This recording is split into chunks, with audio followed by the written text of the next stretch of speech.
convidar você a abrir a sua Bíblia em Gênesis, capítulo de número 27.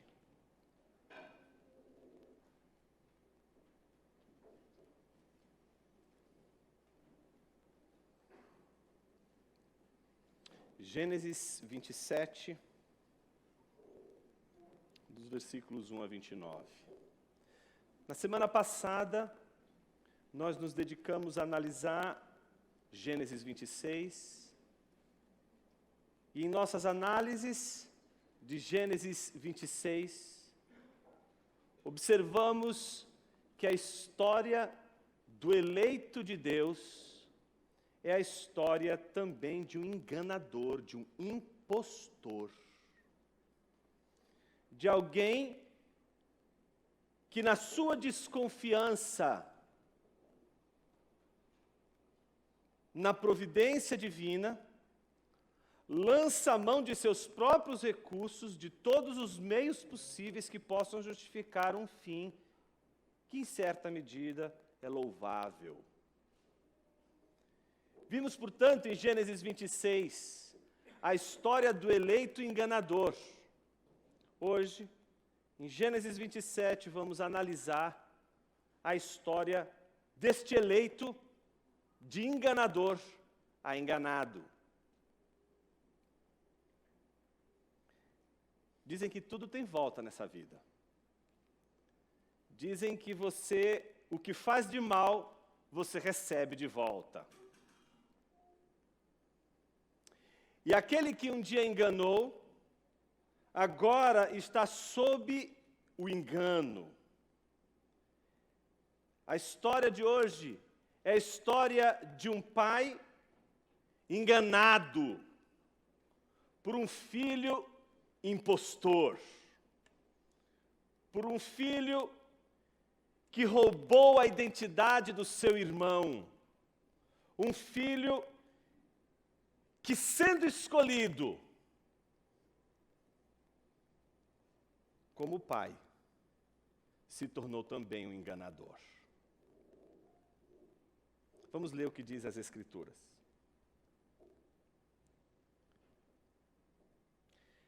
Quando Isaque envelheceu e os seus olhos se enfraqueceram a ponto de não mais poder ver, chamou Esaú, seu filho mais velho, e lhe disse: meu filho. Esaú respondeu: aqui estou. O pai lhe disse: estou velho e não sei o dia da minha morte. Pegue agora as suas armas, a sua aljava e o seu arco, vai ao campo, apanhe para mim uma caça, faça uma comida saborosa como eu aprecio, e traga aqui para mim, para que eu coma e abençoe você antes que eu morra. Rebeca esteve escutando enquanto Isaque falava com Esaú, seu filho. E Esaú foi ao campo para apanhar a caça e trazê-la. Então Rebeca disse a Jacó, seu filho: ouvi seu pai falar com Esaú, seu irmão. Ele disse: traga uma caça e faça uma comida saborosa para mim, para que eu coma e o abençoe na presença do Senhor antes que eu morra. Agora, meu filho, escute as minhas palavras e faça o que eu lhe ordeno. Vá ao rebanho, traga-me 2 bons cabritos. Deles farei uma saborosa comida para seu pai, como ele aprecia. Você a levará a ele, para que a coma e o abençoe antes que ele morra. Mas Jacó disse a Rebeca, sua mãe: Esaú, meu irmão, é um homem peludo, e eu sou um homem de pele lisa. Se o meu pai me apalpar, passarei a ser visto por ele como zombador, e trarei sobre mim maldição e não bênção. A mãe respondeu: caia sobre mim essa maldição, meu filho. Faça somente o que eu digo. Vá e traga os cabritos para mim. Ele foi, pegou os cabritos e os trouxe à sua mãe, que fez uma saborosa comida, como o pai dele apreciava. Depois, Rebeca pegou a melhor roupa de Saul, seu filho mais velho, roupa que tinha consigo em casa, e vestiu Jacó, seu filho mais novo. Com a pele dos cabritos, cobriu-lhe as mãos e a lisura do pescoço. Então entregou a Jacó, seu filho, a comida saborosa e o pão que havia preparado. Jacó foi a seu pai e disse: meu pai. Ele respondeu: fale, quem é você, meu filho?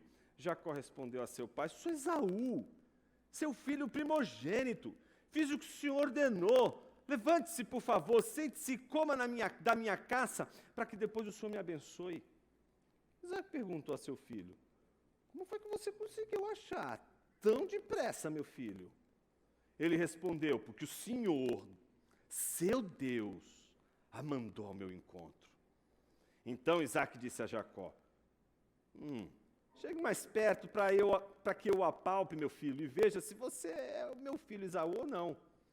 Jacó se aproximou de Isaac, seu pai, que o apalpou e disse: a voz é de Jacó, mas as mãos são de Esaú.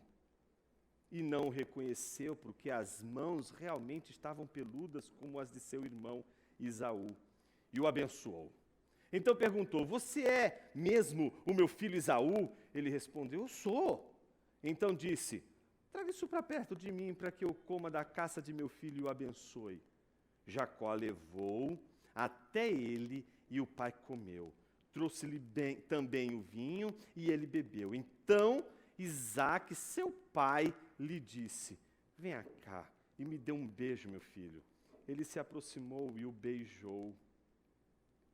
Então o pai aspirou o cheiro da roupa dele e o abençoou. Ele disse: eis que o cheiro do meu filho é como o cheiro do campo que o Senhor abençoou. Deus lhe dê do orvalho do céu e da exuberância da terra, e fartura de trigo e de vinho, que povos sirvam você e nações o reverenciem. Que você seja senhor de seus irmãos, e os filhos de sua mãe se curvem diante de você. Maldito seja quem o amaldiçoar, e bendito quem o abençoar. Oremos. Senhor Deus, fale conosco através de Tua palavra, e que uma vez mais o Teu Espírito, iluminando nossa mente, nos permita enxergar as maravilhas da Tua lei. Assim oramos no nome precioso de Jesus. Amém. O capítulo 27 é um todo. O que eu quero dizer com isso? Que ele é uma perícope. Que o significado todo está exatamente dos versículos 1 ao versículo de número 46. E este grande capítulo é dividido em 6 partes, que na verdade correspondem a 6 diálogos. Observe, do versículo 1 ao 4, é o diálogo entre Isaque e Esaú.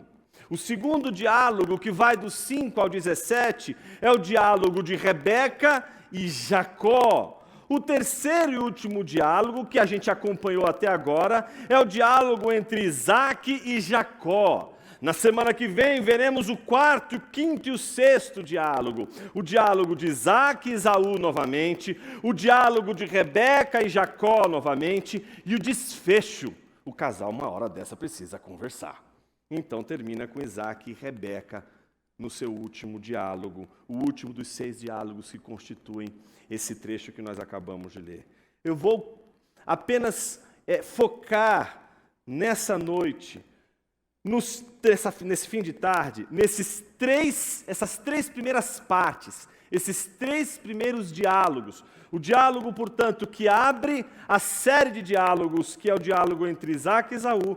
Logo em seguida, o diálogo entre Rebeca e Jacó, e por fim, o diálogo entre Isaque e Jacó. Então a gente tem o diálogo do pai com o filho mais velho, o diálogo da mãe com o filho mais moço, e depois o diálogo do pai com o filho mais moço. O primeiro diálogo é o tema da urgência. O segundo diálogo é o tema da duplicidade. O terceiro e último diálogo é o tema da mentira. É exatamente sobre essa sequência que a gente vai trabalhar hoje. Da urgência à duplicidade, da duplicidade à mentira. Comecemos com a urgência. O primeiro diálogo, o diálogo de Isaque e Esaú, dos versículos 1 a 4. Nós sabemos que a velhice de Isaque é aquilo que torna urgente uma ação definitiva, que é a ação da bênção. A bênção possui uma natureza definitiva. Ela não pode ser vista como aquela bênção que um pai e uma mãe, em geral, hoje fazem com seus filhos, quando os seus filhos estão indo, seja para a universidade, ou seja para um trabalho novo, e o pai ou a mãe chega lá e diz: Deus te abençoe, ou como um amigo que chega e diz para o outro: Deus te abençoe. Não. A bênção aqui é um contrato. Pense a bênção aqui como um pacto. Pense a bênção aqui como uma aliança. Pense aqui a bênção como aquele contrato que você firma com alguém e que esse contrato foi assinado, já foi reconhecido em cartório e já era. Não tem mais jeito. Já está feito o negócio. Não tem volta. Não tem mais jeito. Então você não tem cartório nesse tempo aqui, tá certo? O que você tem é a palavra dos homens. E eles empenham a sua honra. E a bênção, ela representa esse movimento definitivo, que não pode ser repetido, não pode ser anulado. Uma vez que o pai abençoa o seu filho nos termos que foi colocada essa bênção, não tem mais jeito, ele não pode abençoar um segundo da mesma forma, porque aquela bênção, pronto, ela já está feita e acabou, não tem mais jeito. Isaac, mesmo decepcionado com Esaú, e nós sabemos que Esaú já tinha vendido por um prato de comida a sua primogenitura a seu irmão mais moço.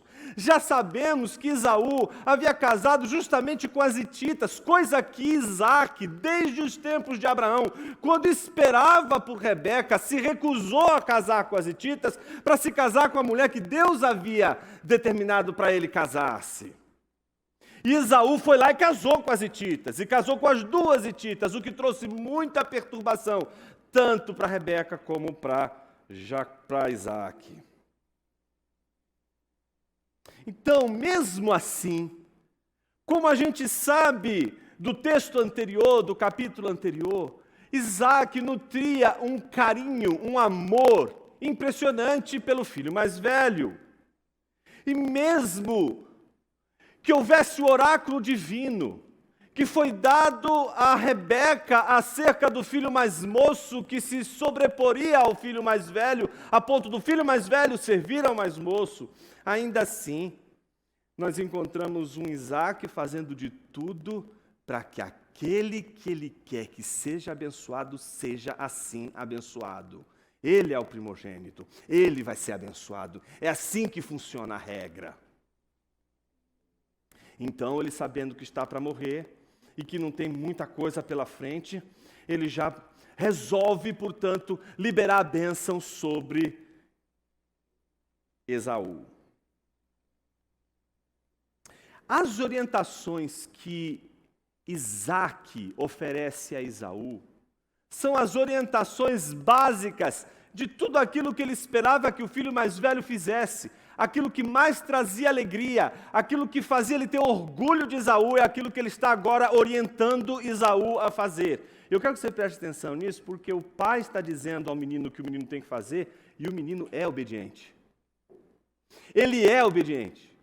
Ele é o filho que está na casa do pai, que obedece o pai, que faz tudo o que o pai quer, que trabalha com o pai, que tem a amizade do pai, que tem o amor do pai, e que faz tudo pelo pai.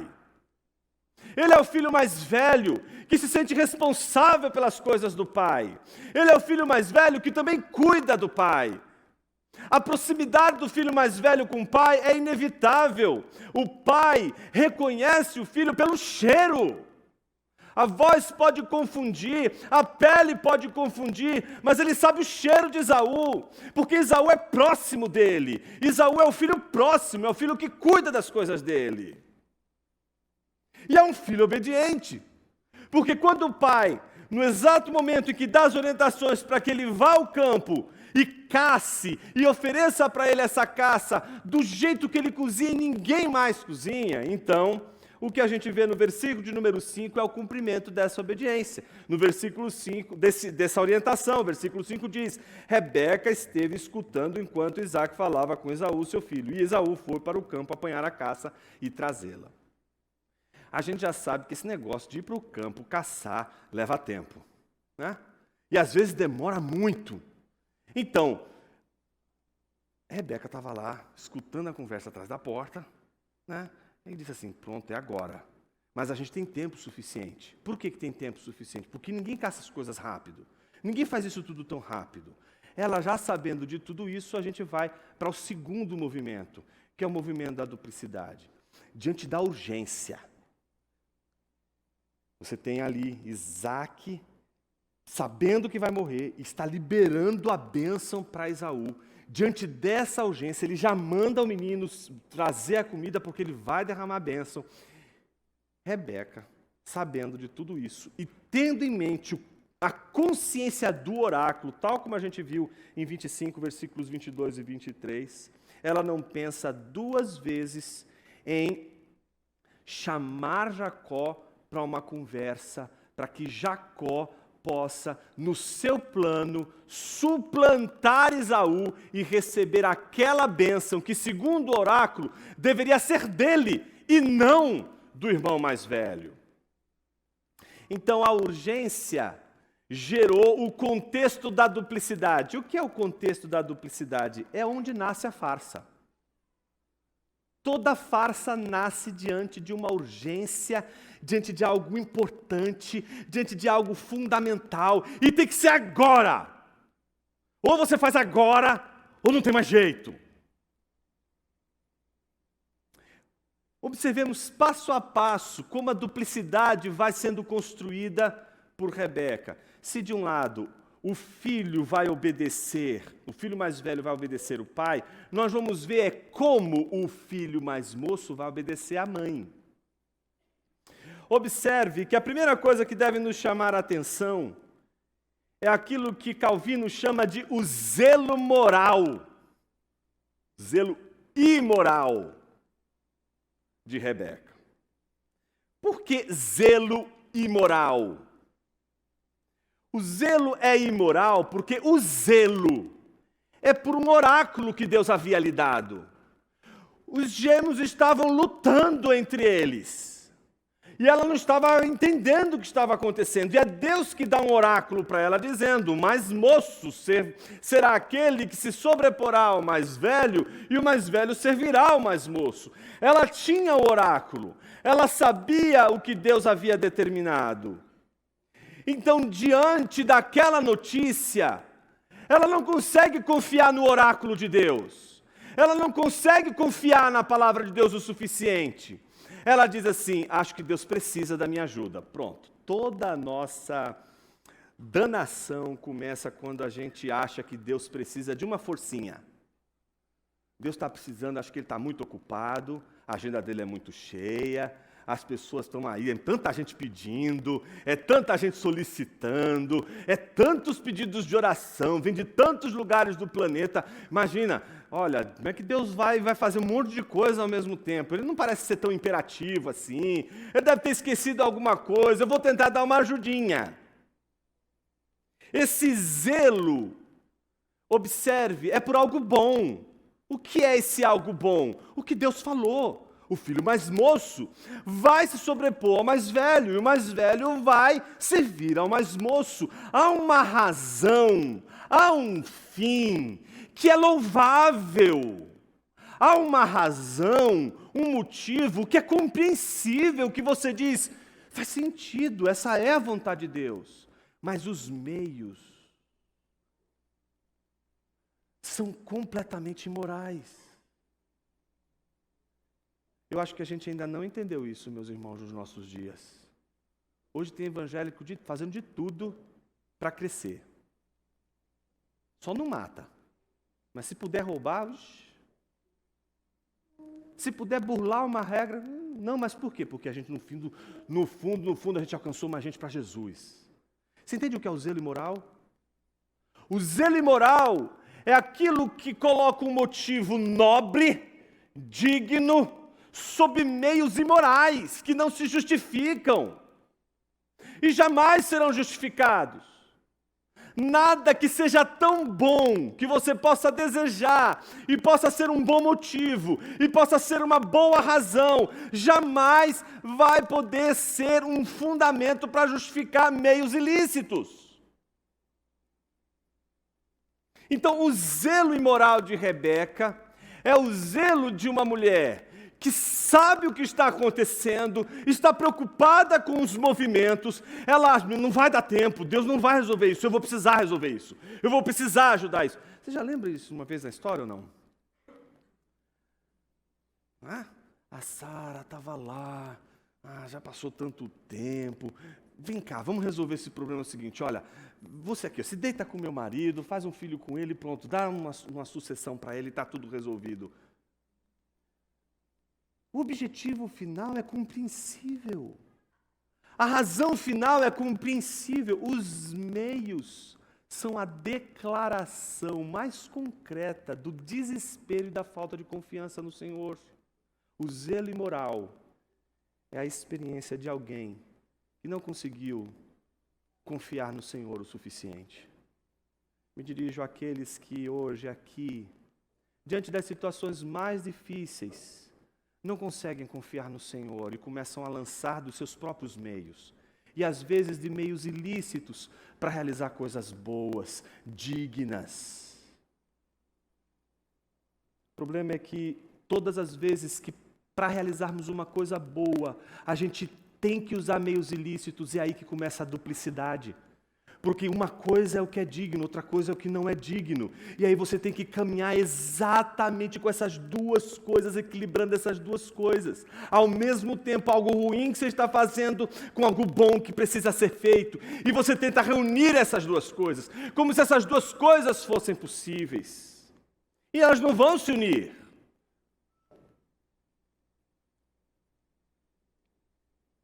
Então, o que ela faz do versículo 5 a 10 é chamar Jacó para uma conversa e nessa conversa oferecer para Jacó a proposta da duplicidade.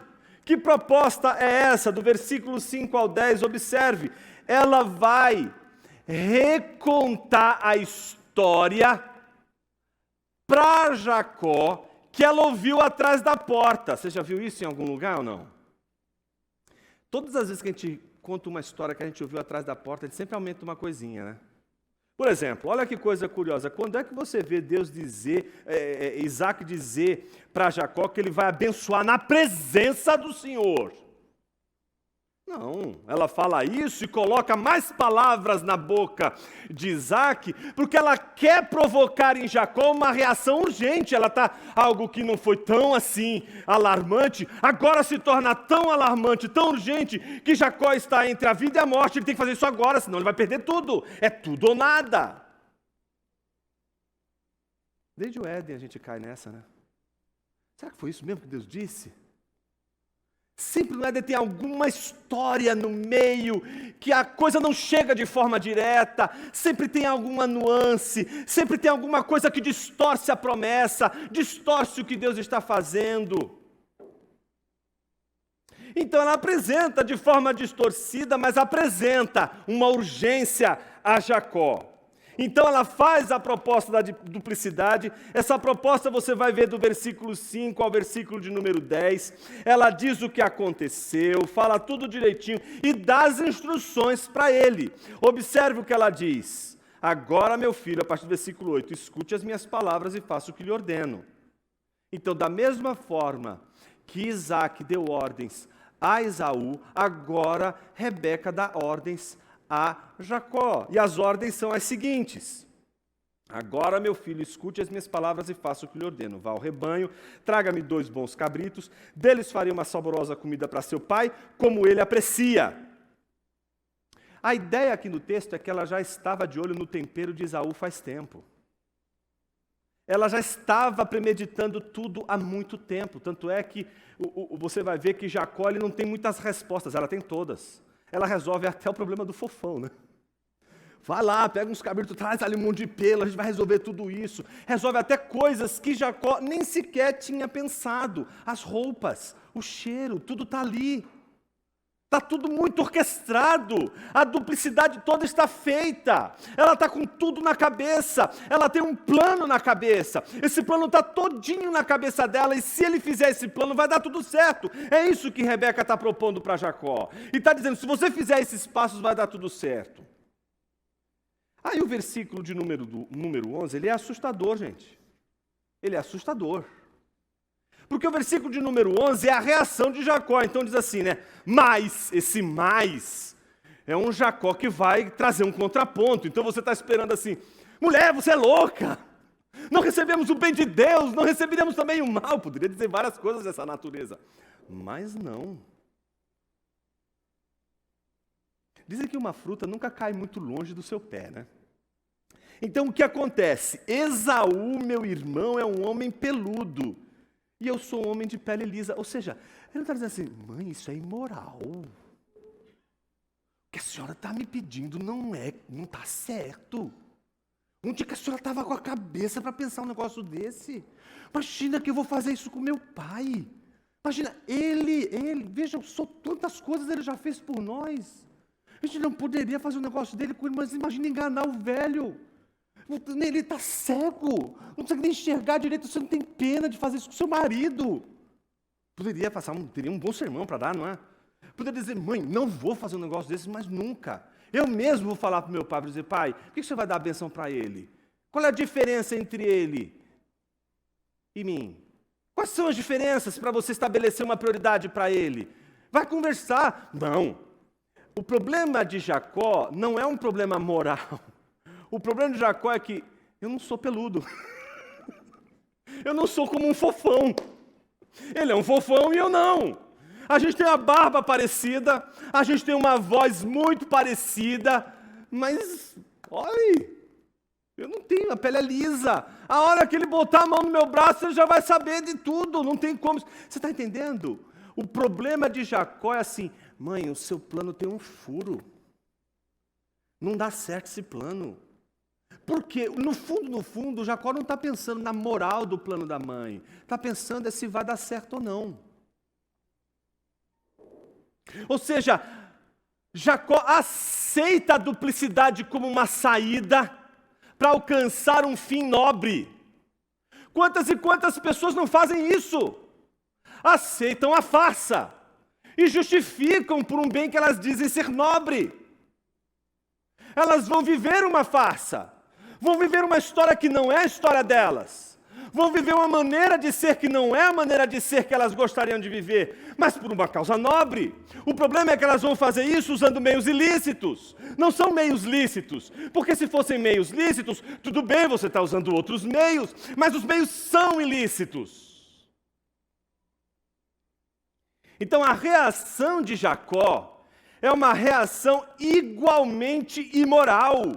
Ele não repreende sua mãe, só não entende como será possível realizar essa duplicidade, porque existe um problema material, existe um problema físico, existe algo que ele não consegue. Eu não sou igual ao meu irmão, eu não sou igual a ele, eu sou diferente. Aí o que ela está dizendo para ele? A gente dá um jeito nisso, você vai ficar parecido com ele. Oh, como a gente é previsível. Imagina a serpente dizendo assim, ele não quer que você coma desse fruto, porque você vai ser igual a ele. A gente nunca quer ser quem a gente é. A gente só quer ser quem a gente não é. Por isso que a duplicidade parece ser sempre um caminho tentador. Porque é como se tivéssemos a oportunidade de viver uma outra vida que não é essa vida desgraçada que a gente está vivendo e não quer viver. Então a gente projeta toda a felicidade no outro e diz assim, eu quero ser isso, porque isso eu não quero mais ser. Mas a serpente está dizendo desde o Éden para a gente dá um jeito de você ficar igual a Deus. O problema é que ninguém fica. Nem igual a Deus, e nem Jacó vai ficar igual a Esaú. Mas o que pode acontecer? Jacó pode enganar muita gente, inclusive seu próprio pai. Então, os versículos 11 e 12 mostram a reação imoral, igualmente imoral de Jacó, que fica preocupado com o que pode acontecer no reverso. Mãe, você não está entendendo. Se ele descobre, eu vou ser motivo de zombaria, vou ser motivo de maldição. Então, aquilo que eu estou querendo, que é ser abençoado, vai reverter o contrário. Eu vou ser amaldiçoado se ele descobrir essa farsa. É aí que entra, novamente, a atitude honrosa de Rebeca. Qual mãe não seria capaz de dar sua vida para o seu filho? Por mais que ele fosse uma pessoa extremamente leviana, que mãe não seria capaz de dar sua própria vida por um filho? E é isso que Rebeca vai fazer. Ela vai dizer para ele: filho, vai valer a pena. E se isso acontecer, se isso der errado, eu vou me sacrificar no seu lugar. Ou seja, agora, o que Rebeca está oferecendo para mim e para você? Um meio lícito, um meio digno, um meio louvável para um fim horroroso. O meio é absolutamente louvável. Quem de nós não louvaria uma pessoa dar a sua vida por outra pessoa, ainda mais uma pessoa que não merece? Quem de nós não admiraríamos uma pessoa que é capaz de se sacrificar por outra? Isso é nobre, isso é digno. Mas quando os fins são levianos, quando os fins são espúrios, quando os fins são maus, como poder justificar o sacrifício? Como justificar o sacrifício de pessoas para um bem horroroso? Ou melhor dizendo, para um fim horroroso? Então, a atitude honrosa da mãe que se sacrifica pelo filho mostra que é uma atitude digna, mas por razões vis e desonrosas. O versículo 13 diz com todas as letras: caia sobre mim essa maldição, meu filho, mas faça somente o que eu digo. Vá e traga os cabritos para mim. E aí sim, o versículo de número 14 encerra o diálogo de Rebeca com Jacó, da mesma maneira que se encerrou o diálogo de Esaú com Isaac, com a obediência. Todos nós obedecemos, meus irmãos. Você ainda não descobriu que a sua desobediência ao seu Senhor é também uma obediência ao que não é o teu Senhor? A sua desobediência não é só desobediência. Toda a tua desobediência é também uma obediência. A minha pergunta é: a quem você está obedecendo e a quem você está desobedecendo? Os dois estão obedientes. Jacó simplesmente, como a gente vê dos versículos 14 a 17, ele simplesmente foi. Onde está o lutador que segurou o calcanhar do irmão antes de nascer? Onde está aquele que preparou toda a arapuca para vender, para comprar a primogenitura daquele irmão faminto e extremamente ingrato? Onde está a força daquele que é capaz de lutar contra Deus, mas que é incapaz de lutar contra a imoralidade de sua mãe, de sua própria consciência? Nós podemos lutar até contra Deus, mas como é difícil lutar contra nós mesmos.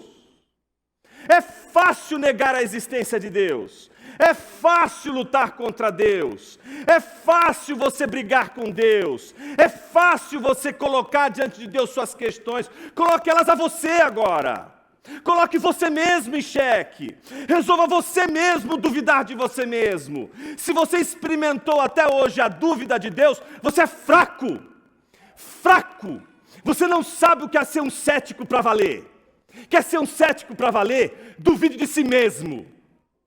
Se você quer levar o ceticismo até as últimas consequências, duvide de você, duvide de sua sombra, duvide do que você pensa, duvide do que você fala, duvide das suas boas intenções, duvide da sua bondade, duvide da sua justiça, duvide dos seus planos, duvide da sua sombra. Aí sim, mas parece que é mais fácil duvidar de Deus. É mais fácil duvidar da sua promessa. É mais fácil não confiar no seu oráculo. É mais fácil não confiar na sua providência. Entretanto, o filho que é capaz de lutar contra Deus, mas é incapaz de lutar contra o zelo imoral da mãe e a sua própria consciência, é aquele que vai aceitar a duplicidade. Ele pega os cabritos, como diz o versículo 14, traz a sua mãe faz uma saborosa comida, como o pai apreciava. Depois, o que Rebeca fez? Pegou a melhor roupa de Esaú. Jacó nem tinha pensado nisso. Enquanto Jacó estava pensando nos pelos de Esaú, ela estava dizendo assim: isso é o que menos importa. Porque na hora que ele colocar a mão ali, talvez ele fique com dúvida. Mas se existe algo que eu sei que jamais Isaac duvidaria, é do cheiro de Esaú. Ele ama aquele menino, porque aquele menino vive grudado no seu pescoço. A Bíblia diz que Rebeca pegou a melhor roupa de Esaú, seu filho mais velho, roupa que tinha consigo em casa, e vestiu Jacó, seu filho mais novo. Com a pele dos cabritos, cobriu-lhe as mãos e a lisura do pescoço. Eu fico imaginando essa cena, gente. Eu fico imaginando, meu Deus, que visão bizarra. Então entregou, imagina, o cara agora todo peludo, né? A mão peluda e com um balde de comida na mão. Então entregou a Jacó a comida saborosa e o pão que havia preparado. Uma nota de rodapé bem rápida. Você está vendo o que está acontecendo aqui? Você tem noção do que está acontecendo? Isso aqui está acontecendo dentro da igreja. Digamos esses termos. Isso aqui está acontecendo dentro da casa de Deus. Isso aqui não está acontecendo fora. Alguém poderia dizer, não, duplicidade é coisa de ímpio. Farsa. Essa coisa de ser impostor. Essa coisa de corrupção. Essa coisa de não crente. Os crentes não fazem isso. Imagina, crente não aceita propina, não faz nada. Gente, pode ser a coisa mais extraordinária do mundo. Pode ser para plantar uma igreja. Se os meios forem lícitos, o fim pode ser glorioso, mas os meios anulam o fim último e glorioso. Não se justifica. Deus não deixou você dependente dos sistemas desse mundo para plantar a igreja, para fazer as coisas todas que dizem respeito à vida da igreja. Absolutamente não. A igreja tem os únicos recursos que ela precisa para realizar o fim último. E esses recursos são dados por Deus. Ou ela confia na providência divina e acredita que é Deus que vai sustentar ela até os últimos minutos, ou a gente vai trocar Deus pelos nossos meios ilícitos, pela duplicidade, pela cara de crente, mas por dentro é o poderoso chefão. Né? O filho que é capaz de lutar contra Deus aceita facilmente, sem luta nenhuma, enganar o pai. Vamos ver agora a terceira e última parte, a mentira, dos versículos 18 a 29. A mentira acontece do versículo 18 a 19 e também o versículo de número 20. São dois tipos de mentira. É uma mentira do ser, que implica uma mentira do fazer. Observe a mentira do ser, como ela se apresenta nos versículos 18 e 19. Jacó foi a seu pai e disse, meu pai. Lembra? É a mesma saudação que Esaú fez quando chegou diante de Isaac. Meu pai, usou a mesma palavra, a mesma saudação. Ele respondeu, fale. E aí observe, parece que a voz, né, os dois se confundem. Então às vezes ele não sabia quem era quem. Ele diz assim, quem é você, meu filho? E aí vem a primeira mentira. A mentira não é o que ele faz, a mentira não é sobre o que ele faz, a mentira é sobre quem ele é. Quando o pai pergunta, quem é você? Qual é a resposta que Jacó oferece a seu pai? Sou Esaú. Ele assume, portanto, a identidade do seu irmão e ainda diz, seu filho primogênito. Fiz o que o Senhor ordenou. Levante-se, por favor, sente-se e coma da minha caça, para que depois o Senhor me abençoe. Então, ele, em primeiro lugar, mente sobre quem ele é. E para mentir sobre quem ele é, ele usou quem? Seu irmão. Eu sou Esaú. E na sequência, a mentira do ser, vem a mentira do fazer. Porque o pai, naturalmente, achou estranho. Está faltando o time, tá certo? Quando a realidade se impõe, todas as imitações e os pastiches aparecem facilmente. Você enxerga uma paródia rapidinho. E aí o que acontece? Na mesma hora que o menino traz a caça, vem Isaac a seu filho e pergunta, mas como foi que você conseguiu achar essa caça tão depressa, meu filho? E aí a mentira do ser já não é mais uma mentira que envolve o irmão, mas agora é uma mentira do fazer, que é capaz de usar o nome de Deus. Veja o que ele diz. Olha a mentira do fazer. porque o Senhor, seu Deus, a mandou ao meu encontro. Não, essa mala de dinheiro aqui foi o Senhor que me deu. Foi a provisão do Senhor. Ela está aqui para abençoar a vida de muita gente. É a providência divina.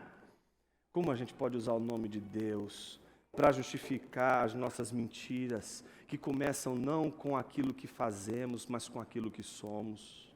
A Bíblia diz com clareza que naquela mesma hora em que o pai pergunta como foi que você conseguiu achar a caça tão depressa, ele na hora tem uma resposta, porque o Senhor, seu Deus, a mandou ao meu encontro. Como pode um eleito do Senhor não temer ao Senhor? Você e eu sabemos muito bem como isso é possível. Observe como daí, o que acontece na sequência do versículo 21 a 26? A repetição da mentira, a mentira recontada. Sabe quando você começa uma mentira, aí você já tem que inventar uma outra mentira para cobrir o furo da mentira anterior. Aí dali a pouco aparece mais uma pergunta e aparece mais uma outra mentira que tem que fechar o buraco da primeira sem fechar o buraco da segunda. E começa, não é? A sua vida é uma mentira. Você é uma coxa de mentiras. Você vem contando uma mentira atrás da outra. Você vem mentindo, mentindo e mentindo. E todas as suas mentiras, elas não param.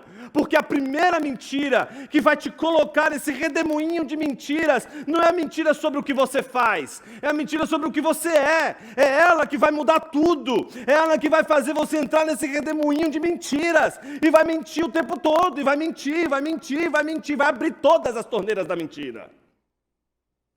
As pessoas não podem mais descobrir quem você realmente é. A duplicidade nos coloca no jogo da farsa. O impostor agora precisa assumir a identidade que não é dele. E para ela dar certo, para essa estratégia funcionar, ele precisa acreditar que ele não é mais quem ele é, mas é quem ele se tornou. Então ele vai contando uma atrás da outra. O pai vai perguntando, a voz é de Jacó, mas as mãos são de Esaú. E não o reconheceu porque as mãos realmente estavam peludas, como as de seu irmão, e o abençoou. Então perguntou, você é mesmo meu filho? Ele respondeu, eu sou. Então disse, traga isso para perto de mim para que eu coma da caça do meu filho e o abençoe. Jacó levou até ele, o pai comeu. Trouxe-lhe também vinho e ele bebeu. Então Isaac, seu pai, disse, vem cá e me dê um beijo. O pai não está conseguindo acreditar, está vendo de todos os meios, ele está tentando de todos os meios fazer com que o pai acredite. É justamente a estratégia de Rebeca que vai garantir o êxito na farsa de Jacó. Ela sabia que se existia algo que enganaria Isaac de uma maneira absolutamente eficiente, era o cheiro. E quando ele traz Jacó para perto para dar um beijo, ele sente o cheiro do filho. E aí, não tem mais dúvida nenhuma. Para ele está agora diante de Esaú. E aí sim, ele faz a bênção formal. Quando ele diz, eis que o cheiro do meu filho é como o cheiro do campo, que o Senhor abençoou. Deus lhe deu orvalho do céu. Imagina, ele está dizendo essa bênção para Esaú. Mas quem está ali diante dele é Jacó. Imagine que a única maneira de você poder conceber a devastação interior de Jacó é saber que tudo aquilo que ele está dizendo não é realmente para ele. Ele tem que conviver com isso. Ele então, enganado, diz, Deus lhe deu o orvalho do céu, da exuberância da terra, da fartura de trigo e de vinho, que povos sirvam vocês, e nações o reverenciem, que você seja o Senhor de seus irmãos, e os filhos de sua mãe se curvem diante de você. Maldito seja quem o amaldiçoar, e bendito quem o abençoar. Ponto. Nessa hora, não tem mais jeito. A bênção havia sido dada. E formalmente, agora sim, Jacó haveria de ser aquele para o qual a bênção de Isaac havia se dirigido. Essa bênção, como você pode ver, ela apresenta 3 fundamentos importantes. O primeiro é o da prosperidade, o da fertilidade. Ele vai prosperar. Onde ele colocar as coisas, vai produzir. Entendeu? Não tem jeito. Ele vai trabalhar na terra, a terra pode estar seca, ela vai dar frutos. Segundo, observe que é a supremacia em relação a todos os povos e nações. Ele não só vai crescer e prosperar, mas ele vai ser superior a todas as outras nações. E como não bastasse isso, essa bênção de Isaac, que ele tinha dirigido a Jacó, o faz senhor sobre sua família, sobre seus irmãos e os filhos de sua mãe, que se curvem diante de você. Então a terceira bênção é a bênção da liderança. Você vai liderar. Imagina um líder como Jacó. Que maneira de começar um ministério. Que maneira de começar uma igreja. Que maneira de começar uma família. Que maneira de começar um projeto pessoal. Que maneira de começar algo na vida. Jonas, o que isso tudo tem a ver com o Evangelho? Chegamos aos finalmente. Desde o Éden, a nossa maior tentação é a duplicidade. Desde o Éden, somos tentados a não ser quem nós somos, mas sempre a ser quem não somos, Deus. Não nos contentamos em ser parecidos com Ele, queremos ser Deus. Entretanto, quando Jesus veio ao mundo, Ele nos deu a maior de todas as lições. Jesus deu a lição para os 2 irmãos. Deu a lição tanto para Esaú, deu a lição tanto para Jacó. Para Jacó, que é a grande personagem de hoje, a lição que Jesus nos deu é a lição de alguém que não usou de zelo moral para nos salvar. Em nenhum momento Jesus usou qualquer subterfúgio, qualquer meio ilícito para salvar você. Jesus não fez absolutamente nada que fosse imoral para salvar você. Jesus não salvou você da seguinte forma: não importa quais sejam os meios, eu tenho que salvar fulano. Não. Se para salvar fulano os meios lícitos são esses que Jesus vai seguir. Jesus poderia ter salvado você de outra maneira. Jesus poderia salvar você sem ter sangrado na cruz. Jesus poderia salvar você sem ter sido humilhado. Jesus poderia salvar o seu povo de um jeito que você e eu poderíamos nem sequer saber que ele teve que se sacrificar, mas os meios que Jesus precisava usar para nos salvar e que eram lícitos, exigia de Jesus o sacrifício. Tudo aquilo que importa, que realmente é verdadeiro, vai exigir de você o sacrifício. São os caminhos curtos, são os caminhos fáceis, são as promessas rápidas, o curso de inglês em 5 semanas, de alemão em 1 semana. São essas as tentações da vida.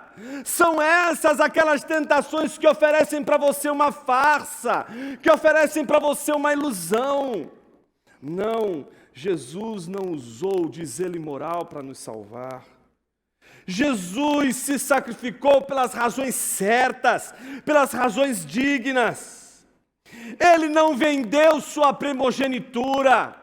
Em nenhum momento ele transformou a pedra em pão. Em nenhum momento ele deu ordens aos anjos para que o alcançassem, para que o defendessem da cruz, para que o defendessem das traições, para que o defendessem dos castigos romanos. Jesus não teve de ser um impostor. Jesus não teve que fazer um papel para fazer a vontade de Deus. Jesus não teve que criar uma personagem, assumir uma outra identidade para cumprir a vontade de Deus. Ele nunca mentiu sobre quem ele era. Ele nunca faltou com a verdade sobre quem ele de fato era. Jesus não enganou ninguém, nem foi enganado por ninguém. Jesus não foi o enganador que te salvou, porque ele nunca enganou ninguém. E Jesus não te deixou sem salvação, porque ele foi enganado. Jesus não foi enganado por ninguém. Jesus tinha entre eles 2 traidores. Ele sabia que Judas iria traí-lo. Ele sabia que Pedro iria traí-lo. Ele sabia que os dos seus discípulos, a farsa estava diante dele, a farsa estava montada. Todo o teatro estava montado. Judas era um eleito. Judas era um escolhido. Ele estava entre os 12. Os 12, ele planejou fazer tudo aquilo que precisava fazer contra Jesus. E Jesus sabia. Jesus não foi enganado. Jesus não enganou. Jesus se submeteu a todos os meios humilhantes, porque era necessário aqueles meios humilhantes para salvar seu povo.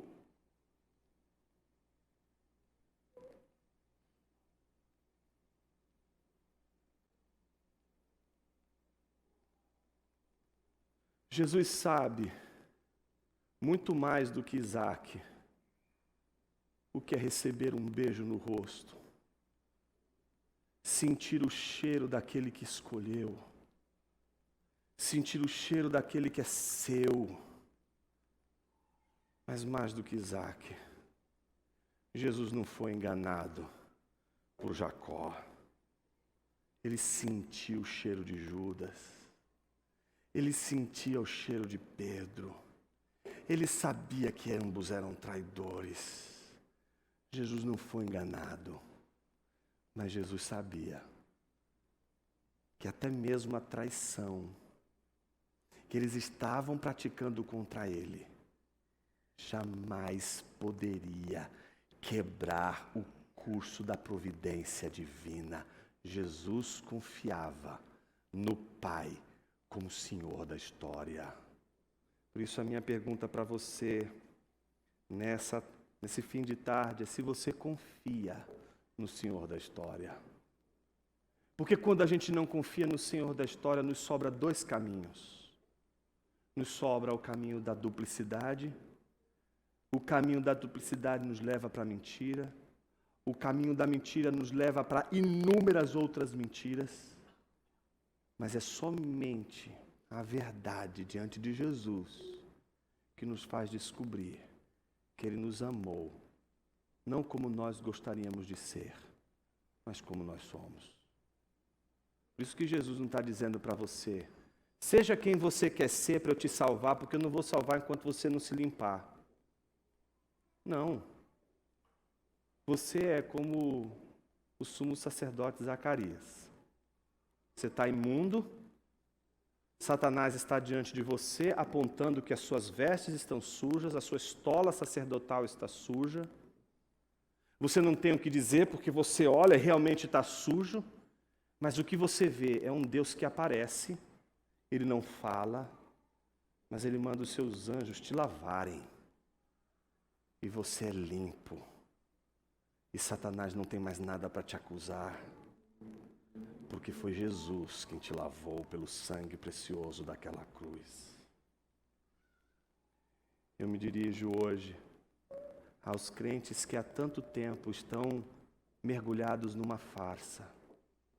Não a farsa diante de seus cônjuges, a farsa diante dos membros da sua igreja, a farsa diante dos colegas de trabalho, a farsa diante dos filhos, a farsa diante dos pais, a farsa geral que a gente poderia pensar.